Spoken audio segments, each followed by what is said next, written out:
Okay, and now we are back to review chapter 11, neurosis and mental illness. So let's start by talking about what is neurosis.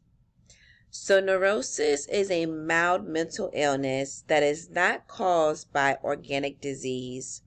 It involves symptoms of stress, but not a radical loss of touch with reality.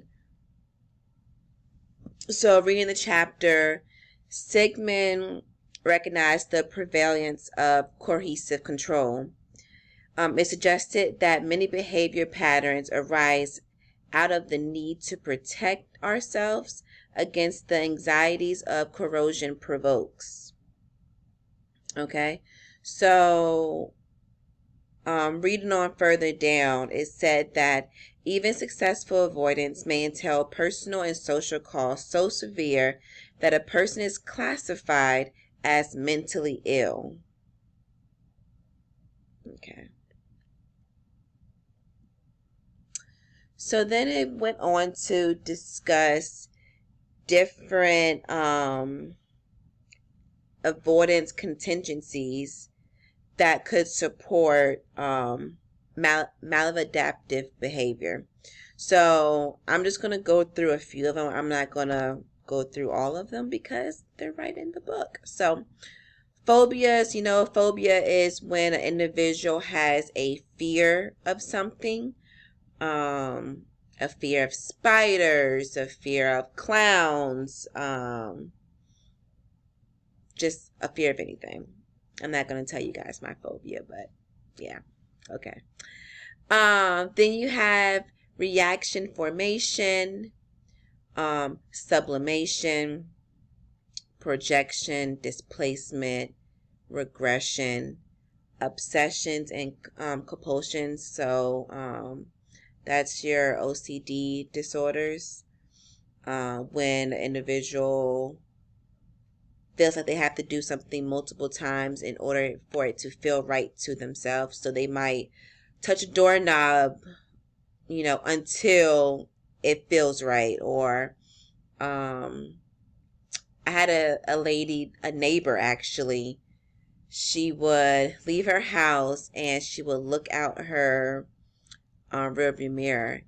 And if it didn't feel right, she would make a U-turn, come back in the house, in the driveway, and start again. Like, she would do it like 3 or 4 times. And at first, I didn't realize what she was doing until it dawned on me, like, oh, like, okay, this is what she's doing.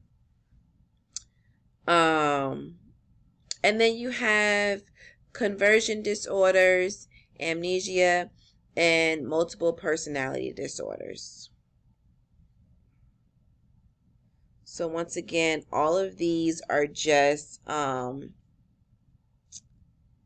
different, they're not really disorders. Not, well, all of them are not disorders, but different ways people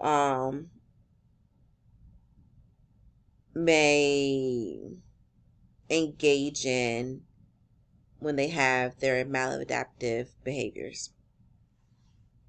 I guess it's the best word I could use. So what is abnormal?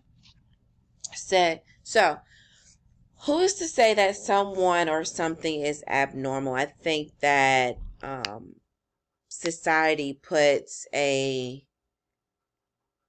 big hold on what is normal. What is normal to you may not be normal to me. So that's why I put everyone is made with unique characteristics that defines them. Okay? So no one is, to me personally, abnormal.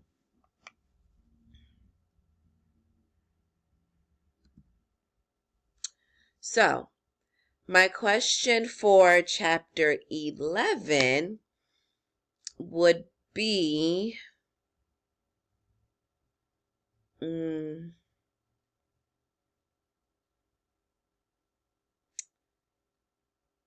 give me something something.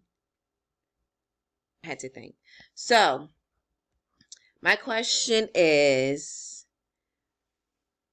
if an individual has a disorder, would they be classified as abnormal, in your opinion?